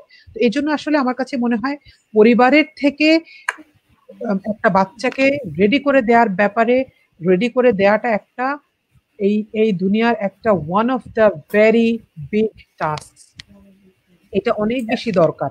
এটা আমি এই জন্য বললাম যে আমরা যারা পেরেন্টস আছি, আমাদের এখানে অনেক বেশি চিন্তা ভাবনা করা উচিত বাচ্চাকে নিয়ে। দেখবে যে আমরা যখন একটা নরমাল একজন একটা বাসার একজন কেয়ারটেকারও রাখি, হ্যাঁ, একটা বাসার একজন আমাদের গাড়ির একজন ড্রাইভারকেও যখন আমি অ্যাপয়েন্ট করি চাকরির জন্য, চাকরি দেওয়ার জন্য, তখন আমি তারও একটা যোগ্যতা দেখি, তাই না? আমি তাকে জিজ্ঞেস করি তুমি কি কি পড়াশোনা করেছো, কোন ক্লাস পাস করেছো, কতদিন কোথায় কোথায় চাকরি করেছো, কয় মাসের অভিজ্ঞতা আছে, সিভি নিয়ে আসো, এক্সপিরিয়েন্স লেটার নিয়ে আসো। তো এই যোগ্যতাগুলো থাকলেই আমি তাকে আমার ঘরের দারোয়ান হিসেবে তাকে চাকরি দিই। ঠিক সেরকম ভাবে একটা পেরেন্ট হওয়ার জন্য কিন্তু আসলে আনফরচুনেটলি অর ফরচুনেটলি আমাদের কোনো যোগ্যতা লাগছে না, কোনো শিক্ষাগত যোগ্যতা লাগছে না, কোনো সামাজিক এক্সপিরিয়েন্সের দরকার হচ্ছে না। কিন্তু তার মানে হচ্ছে যে আমরা এই পেরেন্ট হওয়াটাকে সবচেয়ে কম গুরুত্বের কাজ মনে করছি। আমরা বাবা মা হয়ে যাচ্ছি, আমি মনে করছি আমার বাচ্চাকে আমি বাংলাদেশের ঢাকা শহরের সবচেয়ে বেস্ট স্কুলে দিব, তাকে ভালো ভালো খাবার এনে খাওয়াবো, ঢাকার সবচেয়ে দামি রেস্টুরেন্টে নিয়ে সপ্তাহে একদিন তাকে মজা করাবো, আর আমার দায়িত্ব শেষ, দামি দামি ড্রেস পরাবো, আমার কাজ শেষ। এবং এটাকে আমরা গর্ব ভরে মনে করছি যে আমি সারা রাত পরিশ্রম করছি, সারাদিন কষ্ট করছি আমার ছেলে মেয়েকে দামি স্কুলে পড়ানোর জন্য, দামি খাবার খাওয়ানোর জন্য, দামি ড্রেস দেওয়ার জন্য, বাট এইটা আমার বাচ্চার জীবনে খুবই ছোট্ট একটা ভূমিকা পালন করছে। হ্যাঁ, এই জন্য এখানে বাবা মায়েদের নিজেরা বসে একদম ছোট্ট একটা বাচ্চার বাবা মা হওয়া থেকে শুরু করে তাকে আমরা কিভাবে কি করব, আমরা নিজেদেরকে তার সামনে কিভাবে প্রেজেন্ট করব, আমরা নিজেদের কি কি চরিত্রের সংশোধন করা লাগবে, আমাদের নিজেদের পরিবারে কি কি সৌন্দর্য আমরা এখন থেকেই কালটিভেট করব, সো দ্যাট আমাদের বাচ্চাটা আমাদেরকে দেখে দেখে দেখে দেখে শিখে ফেলে, তাকে আমরা কিভাবে শেখাবো, তার আচার আচরণ, কথাবার্তা, হাসি, আনন্দ, তার আবেগ, তার খাওয়ার স্টাইল, তার ঘুমানোর স্টাইল, প্রত্যেকটা জিনিস নিয়ে একটা পেরেন্টের পরিশ্রম করে, হোমওয়ার্ক করে, কষ্ট করে এই কাজে কাজ করতে হবে। এটা ন্যাচারালি যদি হয়ে যায়, তখন আই ডাউট এটা কতখানি ইফেক্টিভ হবে আমার জন্য। এই জিনিসগুলো আমাদের করা দরকার। এবং ছেলে মেয়েরা একটু একটু বড় হওয়ার সাথে সাথেই আমাদের এখনকার জেনারেশনের বাচ্চাদের জন্য চ্যালেঞ্জেস অনেক বেশি, তাই না? আমরা ছোটবেলায় যে পরিবেশে বড় হয়েছি, আমাদের এত চ্যালেঞ্জ ছিল না, এত রিস্ক ছিল না, কিন্তু এখন ওদের জন্য অনেক বেশি চ্যালেঞ্জেস, অনেক বেশি রিস্ক ফ্যাক্টরস কাজ করছে। ওদেরকে সেগুলোর ব্যাপারে অ্যাওয়্যার করা, ওদেরকে একটা কমফোর্টেবল এনভায়রনমেন্ট তাদেরকে প্রেজেন্ট করা, তাদেরকে অ্যাওয়্যার করা, তাদেরকে নলেজের ইম্পর্টেন্স এখানে অনেক বেশি। পড়াশোনার ভেতরে তাদেরকে মজা দেওয়া, আনন্দ দিয়ে পড়াশোনা করানো, সো দ্যাট ওরা এত বেশি এগুলো নিয়ে ব্যস্ত থাকে, পজিটিভ কাজে এত বেশি ব্যস্ত থাকে, এবং পজিটিভ ভাবে নিজেকে তৈরি করাতে এত বেশি ব্যস্ত থাকে যে খারাপ শিক্ষাগুলো যেন তাদের চারপাশে আসতে না পারে। এভাবে it's actually a long process. এইভাবে যখন বাবা মারা আমরা এটাকে একটা রিয়েল অকুপেশন হিসেবে নিব এবং সেইভাবে কাজ করতে থাকবো, আই বিলিভ আমাদের ঘর থেকে সুসন্তান হবে ইনশাআল্লাহ। জি, ইনশাআল্লাহ। ম্যাম, এখানে আমি ছোট্ট একটা কথা একটু অ্যাড করতে চাই, দ্যাট ইজ আপনি বললেন it's like an occupation, we should take it as a profession, we should take it as a vocation, একটা হবি হিসেবে এটাকে নিতে হবে। এখানে আপনার কথার মাধ্যমে প্রকাশ পেয়েছে। আমি যেটা একটু বলতে চাই যে একটা একটা কোম্পানির একজন বড় কর্মকর্তা যদি আমার কোনো ইন্টারভিউ না নিয়ে, আমার কোনো সিভি সাবমিট না করতে বলেই আমাকে একটা বড় ধরনের দায়িত্ব দিয়ে দিলেন যে হ্যাঁ তুমি, I think you are good for this responsibility, তুমি কালকে থেকে জয়েন করে নাও। হয়তো আমাকে কোনো টেকনিক্যাল বা কোনো অফিসিয়াল দিক থেকে ওখানে ঢুকতে হলো না, বাট আমার রেসপন্সিবিলিটি কিন্তু একজন ইন্টারভিউড এমপ্লয়ি বা একজন ইন্টারভিউড প্রফেশনিস্টের থেকে আমার দায়িত্বটা বেশি। সো যেটা আমরা হচ্ছে যে বাবা মায়ের এক্ষেত্রে কোনো অফিসিয়াল রেকগনিশন লাগছে না, কিন্তু তাদের যে অবদানটা, তাদের প্রত্যেকটা step is very very important in their children's life. এটা in one way or the other it has to be like admitted. এটা আমি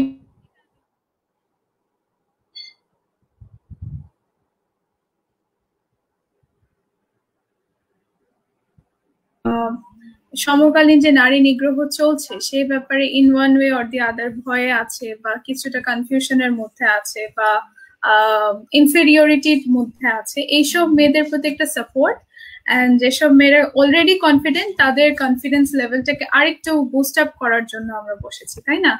তো এইসব মেয়েদের জন্য আপনার কিছু পরামর্শ রাখার অনুরোধ করছিলাম। জি। আমি নিজেও একজন মেয়ে, আমার নিজেরও এই চিন্তাটা দিয়ে আমার নিজের চিন্তার জগতে, আমার নিজের কাজে কর্মে প্ল্যানে পরিকল্পনায় অনেক কিছু চেঞ্জ হচ্ছে না, প্রতিনিয়ত নিজেকে নতুন করে রিকনস্ট্রাক্ট করতে হচ্ছে, আমার নিজের কি বলে এটাকে, চিন্তাটাকে, আমার নিজের বিশ্বাসগুলোকে। এই জন্য আমি যেটা বলবো সেটা হচ্ছে যে ঠিক পার্টিকুলারলি এখনকার সিচুয়েশনটা যদি চিন্তা করি, এই সিচুয়েশনের জন্য সবচাইতে বেশি যেটা চিন্তা করা দরকার সবার আগে সেটা হচ্ছে আমার সিকিউরিটি। হ্যাঁ, সোশ্যালি আমি যখন বিভিন্ন জায়গায় যাচ্ছি, বিভিন্ন সোশ্যাল গ্যাদারিং এ যাচ্ছি, আমার অফিসে যাচ্ছি, আমার ইউনিভার্সিটিতে যাচ্ছি, কাজে যাচ্ছি, অথবা আমার প্রফেশনের জায়গায় যাচ্ছি, সবচেয়ে আগে আমাদের সিকিউরিটিটা চিন্তা করা উচিত। এবং আমি আরেকটা কথা খুব বেশি গুরুত্ব দিতে চাই এখানে, সেটা হচ্ছে যে কমিউনিটি বেসড চিন্তা করা। মানে আমি যেখানে কাজ করছি সেখানে ডেফিনেটলি আমি একজন মেয়ে কাজ করছি না। আমি হয়তো ফর এক্সাম্পল আমি যেখানে কাজ করছি সেখানে আমার সাথে আমাদের আরো প্রায় 25-30 জন ফিমেল কলিগ কাজ করছেন, তাই না? তাদেরকে নিয়ে আমার এই টোটাল একটা সিস্টেম ডেভেলপ করে ফেলা উচিত। আপনারা আপনাদের কাজের জায়গায় যাবেন, সবার সাথে বসবেন, বসে যে আচ্ছা ঠিক আছে আমাদের কাজের জায়গায় এবং আসার পথে, যাওয়ার পথে, রাস্তায় আমাদের সিকিউরিটির জন্য আমরা অ্যাজ এ হোল কি কি করতে পারি, ইন্ডিভিজুয়ালি কি কি করতে পারি এবং অ্যাজ এ হোল আমরা কি কি করতে পারি। হ্যাঁ, এবং ইন মোস্ট কেসেস আসলে পুরোপুরি সোসাইটিটা পুরোপুরি তো আর নষ্ট হয়ে যায়নি। ইন মোস্ট কেসেস দেখা যাবে যে এই সমস্ত জায়গায় আমরা আমাদের পুরুষ কলিগ যারা আছেন, আমাদের পুরুষ বস যারা আছেন, পুরুষ অভিভাবক যারা আছেন, তাদের একটা বিরাট বড় সাপোর্ট আমরা পাবো আমরা যদি তাদের সাথেও বসি, তাই না? যে মেয়েটা আগে হয়তো খুব ভোর সকালে একা একা তার অফিসে যেত, এখন হয়তো সিচুয়েশনের কারণে দেখা যাবে তার হাজবেন্ডই তাকে বলছে যে ঠিক আছে তুমি আরেকটু লেট করে বের হও বা আমি আরেকটু আর্লি বের হব, why not we go together.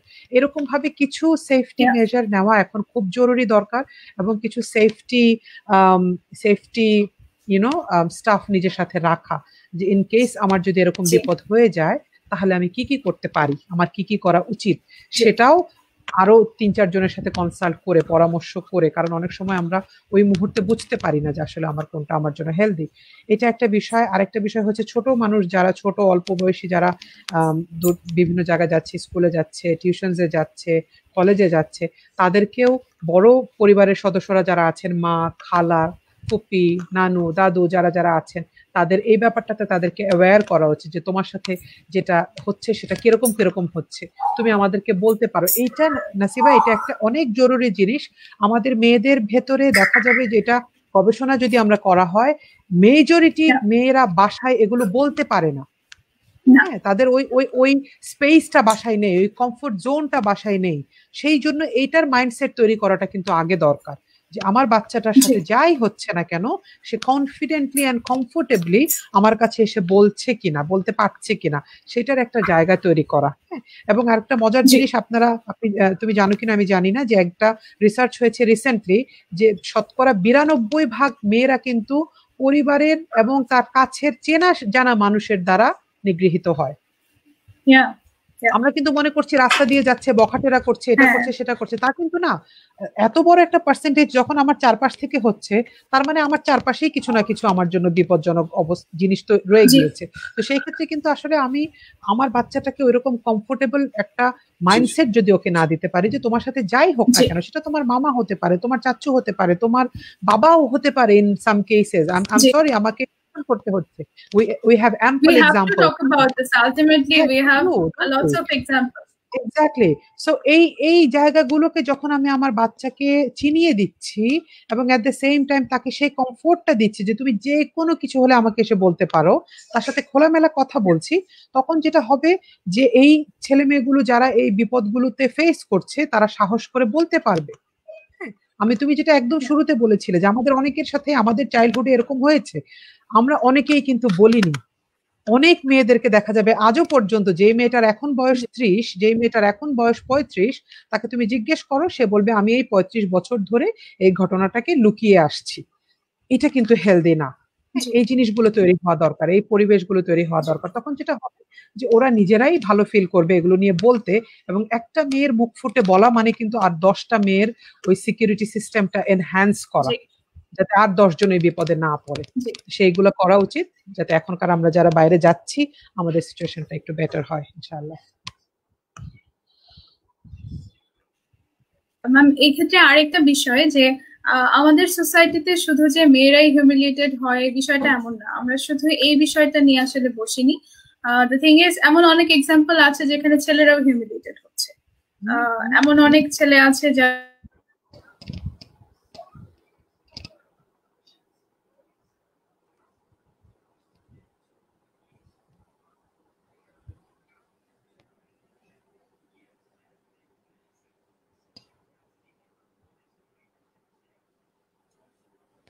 নেটওয়ার্কে একটু প্রবলেম হচ্ছে মনে হচ্ছে। নাসিবা আছো? তাদের সিচুয়েশনটা আরো অনেক বেশি সমস্যা তৈরি করে, যেহেতু তারা একটা বিশাল অঙ্কে এই সমস্যাটার মধ্যে পড়ে। এন্ড এই ক্ষেত্রে ছেলেদের অবদানটা অনেক বড়। একটা ছেলে যদি তার starting from his family life to his social life যদি রেসপেক্টফুল হয়, যদি সে প্রত্যেকটা মেয়েকে সম্মান করতে শেখে, তাহলে আলটিমেটলি না সে কোনো সমস্যায় পড়বে বা তার দ্বারা কোনো মেয়ে সমস্যায় পড়বে। এই বিষয়টা is one of the greatest point for this programme.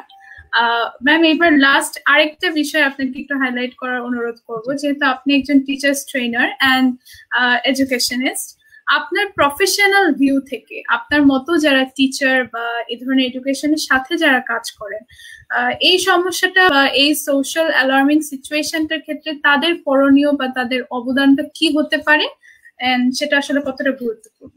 জি। আমি অ্যাজ এ টিচার আমার নিজের রোলটাকে এখানে অনেক বেশি ইম্পর্টেন্ট মনে করি। আমার কাছে যেটা মনে হয় যে teachers are the last hope একটা সোসাইটি সোশ্যাল রিকনস্ট্রাকশনের জন্য। সোশ্যাল ড্যামেজটা যখন একেবারে বটম জায়গায় চলে যায়, একদম তলানিতে এসে ঠেকে, তখন আসলে টিচার্স আর আফটার পেরেন্টস কিছু কিছু ক্ষেত্রে, আমি যখন আমার নিজের অভিজ্ঞতা দিয়ে আমি বলতে পারি, অনেক ক্ষেত্রে আমাদের এরকম রোল প্লে করতে হয় যে আমি অনেক সময় আমার টিচারদেরকে বলি যে ইমাজিন করেন এই বাচ্চার কোনো পেরেন্ট নাই, আমি বাবা মা, আমি টিচার। এমনকি এই রোলটা আমরা আসলে ইন মোস্ট কেসেস আমরা এই রোলটাই প্লে করি। হ্যাঁ, এবং দেখবেন এই জন্য আমি জানি না এই কথাটা তুমি শোনো কিনা, যে অনেক পেরেন্ট এসে বলে যে মিস আমরা বললে কিন্তু বাচ্চা কিচ্ছু শোনে না, আপনি একটু বলে দেন ও যেন সকালবেলা উঠে মিষ্টি না খায়, আপনি একটু বলে দেন ও যেন টিভি কম দেখে। তো এই জন্য আসলে আমার কাছে যেটা মনে হয় টিচারদের রোলটা এখানে very very important, very crucial. হ্যাঁ, এখানে বাচ্চাটাকে আমি যে বাচ্চাটাকে আমি একটা 4 বছরের বাচ্চাকে এডুকেট করছি আমার ক্লাসে, আমি ওকে হয়তো অ্যালফাবেট পড়াচ্ছি, আমি ওকে ছবি চেনাচ্ছি, রং চেনাচ্ছি, তাকে অ্যালফাবেট চেনাচ্ছি, কিন্তু এখানে আমার আরেকটা বড় রোল আছে। সেটা হচ্ছে আমি এখানে শুধু একটা 4 বছরের বাচ্চাকে মানুষ করছি না, আমি এখানে একটা ফিউচার হাজব্যান্ডকে তৈরি করছি, আমি এখানে একটা ফিউচার বাবাকে তৈরি করছি, আমি এখানে একটা ফিউচার ভালো ক্লাসমেটকে বানাচ্ছি, যে তার 5টা বন্ধুকে প্রোটেক্ট করবে, যে তার 5টা বন্ধুকে কনফিডেন্স দিবে, সাহস দিবে, তাদেরকে পাশে থাকবে, তাদেরকে সাহায্য করবে। এইভাবে যদি আমি মাইন্ডসেট নিয়ে তৈরি করি, আমার বাচ্চাগুলোকে বানাই, আমার বাচ্চাগুলোকে সময় দেই, আমার বাচ্চাগুলোকে নিয়ে ভাবি, তাহলে যেটা হবে এখানে অনেক বড় একটা রোল প্লে করার আছে আমাদের, ওইভাবে যদি আমি চিন্তা করতে পারি।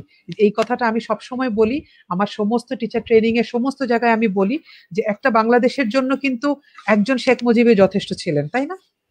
একটা বাংলাদেশের জন্য এরকম একজন লিডারই যথেষ্ট, একটা পুরো আফ্রিকার জন্য একজন নেলসন ম্যান্ডেলাই যথেষ্ট ছিলেন, তাই না? তো সেই জন্য আমার যদি একটা টার্গেট হয়, আমি আমার সারাটা টিচিং প্রফেশনের জীবনে, আমি আমার সারাটা শিক্ষকতার জীবনে একজন নেলসন ম্যান্ডেলা যদি আমি তৈরি করতে পারি, একজন ভালো লিডার আমি তৈরি করতে পারি, তাহলে কিন্তু আমার দেশের জন্য আর বেশি কিছু লাগবে না। ওই রকম একটা মাইন্ডসেট নিয়ে যখন আমি কাজ করতে পারবো, তখন আই উইল নট রিমেম্বার আমার কোন বয়সের বাচ্চা আমার কাছে এসেছে, আমি তার ফিউচার নিয়ে ভাবা শুরু করব, তাকে আমি সেইভাবে অবজার্ভ করব, তার কোন দিকে তার নেশা, তার কি পড়াশোনার নেশা বেশি নাকি ছবি আঁকার নেশা বেশি, সে তার বাসায় বাবা মাকে কিভাবে ট্রিট করছে, সে তার ক্লাসমেটদেরকে কিভাবে ট্রিট করছে। আরেকটা যেটা ভুল আমরা অনেক সময় পেরেন্টরা বা টিচাররা করে ফেলি, যে আমরা বাচ্চাদের এই সমস্ত ছোটখাটো ভুলগুলো কিন্তু অনেক সময় ছোটবেলায় দেখা যায়, তাই না? দেখবা যে কখনো কখনো কোনো বাচ্চা ইমোশনালি নিজেকে কন্ট্রোল করতে পারছে না, যখন রেগে যাচ্ছে হয়তো সে আরেকজনের গায়ে স্পিট করছে, হয়তো সে আরেক ফ্রেন্ডের গায়ের ইউনিফর্মটা গিয়ে ছিঁড়ে ফেলে দিচ্ছে, হয়তো সে তার ব্যাগে পানি ঢেলে দিচ্ছে। এই ধরনের জিনিসগুলো নিয়ে আমরা মজা করি, আমরা হাসাহাসি করি, আমরা ফান করি, আরেক কলিগকে হেসে হেসে বলি যে ও একটা পাগলামি করেছে, এটা সেটা করেছে। কিন্তু একজন সচেতন টিচার, একজন সচেতন শিক্ষক যেটা হবে, উনি এটা নিয়েও অবজার্ভ করবেন, এটা নিয়েও চিন্তা করবেন যে আমার এই বাচ্চাটা এটা কেন করছে, তাহলে তার কিসের সমস্যা হচ্ছে, সে ইমোশনাল কোন জায়গা থেকে ভালনারেবল আছে যেই কারণে সে এই আচরণটা করছে। এবং এইভাবে যেটা হয় ইন মোস্ট কেসেস, আমার অভিজ্ঞতায় আমি যেটা দেখেছি, we end up having the right scenario the child is facing. হ্যাঁ, আমরা বুঝে ফেলি যে ওর এই ঝামেলাটা হচ্ছে, এই জন্য সে এরকম ইমোশন এক্সপ্রেস করছে। তো এই জন্য যেটা হয়, তাকে যখন আমি স্টাডি করা শুরু করি, আমি বুঝতে পারি তাকে নিয়ে আমার কি কি কাজ করতে হবে, কি কি হোমওয়ার্ক করতে হবে। শুধুমাত্র আমার ওই ক্লাসের 40 মিনিটের পড়াটাই তখন আমার কাছে ইনাফ লাগে না। তো এই জন্য আসলে টিচারদের এখানে একটা হিউজ রোল আছে প্লে করার, টিচাররা এখানে প্লে করা উচিত। সেটার জন্য আমরা টিচারদেরকেও সেইভাবে তৈরি করা উচিত, আমরা যারা এডুকেশনের ম্যানেজমেন্টে আছি, যে আমি আমার টিচারদেরকে এমন ভাবে তৈরি করব, আমার টিচাররা এক একজন এক একটা গ্রুপ অফ চিলড্রেনের স্বপ্ন দেখানোর কি বলে এটাকে, গাড়ি চালক হবেন। ওনারা বাচ্চাদেরকে স্বপ্ন দেখাবেন, ওনারা বাচ্চাদেরকে তৈরি করবেন, সো দ্যাট এই বাচ্চাগুলো ভবিষ্যতের রোলগুলো ভালো করে প্লে করতে পারে। Thank you very much.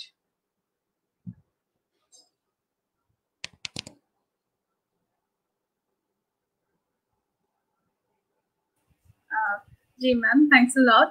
আপনি টিচারদের পার্সপেক্টিভটা বললেন, একজন স্টুডেন্ট হিসেবে আমার একটা কথা একটু বলার আছে এখানে, বিং অ্যাডেড টু ইউ, যে আমরা অনেক সময় স্টুডেন্টদেরকে এইসব কাজের ক্ষেত্রে, এইসব সোশ্যাল জিনিসগুলোতে রিফরমেশনের ক্ষেত্রে কিছুটা অনুপযুক্ত মনে করি যে আসলে এটা তো বড়দের বিষয়, এখানে ছোট বাচ্চারা এসে কি করবে। বাট আমরা যদি বাংলাদেশের ক্ষেত্রে চিন্তা করি, আমরা স্বাধীনতার ক্ষেত্রে লড়াই করেছি, আমরা আমাদের ভাষার জন্য লড়াই করেছি। In fact in each and every movement স্টুডেন্টদের অবদানটা সবচেয়ে বেশি মুখ্য বিষয় ছিল। আমি যদি খুব রিসেন্ট একটা বিষয় তুলে ধরি, তাহলে নিরাপদ সড়ক চাই একটা আন্দোলন হয়েছে। সেখানে কিন্তু আমরা স্টুডেন্টরাই দেখিয়ে দিয়েছি যে একজন পুলিশের কাছেও জিজ্ঞেস করা যায় যে আপনার লাইসেন্স আছে কিনা, একজন পুলিশের কাছেও তার লাইসেন্সের পেপারস গুলো চাওয়া যায়। And that police, that particular policeman is it's compulsory for him to show up for that law, because law is equal for all. So যেরকম আপনি টিচারদের পার্সপেক্টিভটা বললেন, আমি এটা বলতে চাই যারা স্টুডেন্টরা আজকে আমাদের এই লাইভ দেখছে, we also have a very important role to play in this situation. আমরা যদি আগায় না আসি, টিচাররা কাদেরকে মোটিভেট করবে? আলটিমেটলি একটা বিষয় যেটা, যে একজন বাবা মা হয়তো তার 2জন বা 3জন বা 4জন বাচ্চাকে মানুষ করছেন, কিন্তু একজন টিচার প্রতিদিন মিনিমাম 20 থেকে 30 জন বাচ্চার কাছে যাচ্ছেন এবং মিনিমাম একটা দিনের 3 ভাগের 1 ভাগ সময় তাদেরকে কন্ট্রোল করছেন, তাদের মেন্টালিটি, তাদের ওয়ার্ক, তাদের শিডিউল কন্ট্রোল করছেন। সো টিচাররা এন্ড স্টুডেন্টরা, দে আর বোথ ইন্টাররিলেটেড উইথ ইচ আদার। আমরা দুইটা গ্রুপ অফ পিপল যদি এখানে এগিয়ে আসি, তাহলে it can be a great revolution for our country. Ma'am, thanks a lot. Actually, you are a busy person. Your time is really precious. সেই সময় থেকে আসলে একাডেমিক 21 এর প্রোগ্রামে আপনি এসেছেন, আমাদেরকে সময় দিয়েছেন। থ্যাংকস আ লট। আমার মনে হয় যে আজকের মতো টাইম ডিমান্ডিং ডিসকাশন গুলো আরো হবে। আমরা কমেন্টে দেখতে পাচ্ছিলাম অনেকেই বলছিলেন যে এই ধরনের ডিসকাশন যেন আবার হয়, এই বিষয়গুলো যেন আরো বেশি করে সামনে নিয়ে আসা হয়, এগুলো নিয়ে কথা বলা হয়। ইনশাআল্লাহ we will definitely note to that.